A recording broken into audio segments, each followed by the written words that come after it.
কেউ megastar Shakib Khan of king Khan was the Dhallywood is king.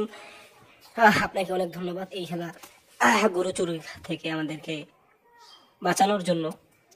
আমরা চাচ্ছিলাম না তাণ্ডবে এই হতভাগা এর মতো কুলাঙ্গার, এর মতো বেহায়া, এর মতো বেয়াদব তাণ্ডবে না থাকুক।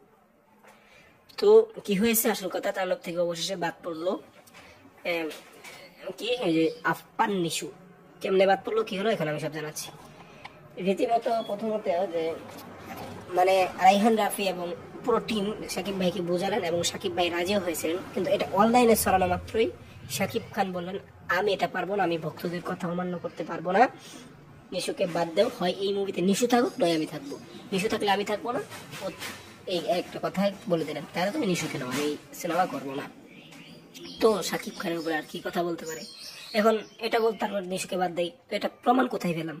প্রমাণ পেয়েছি আমি ওয়াসিম এবং শিমুলের ভিডিও দেখেন, সে এটা করেছে কারণ তারা কোনো মৃত্যু দেয় না, তারা দানব টিমের সাথে একদম জড়িত, ঠিক আছে। তো আমরা খুবই খুশি এই গরু চোর এবং আর কি বলবো এখানে বলা স্লো কোট হিরো। Thank you.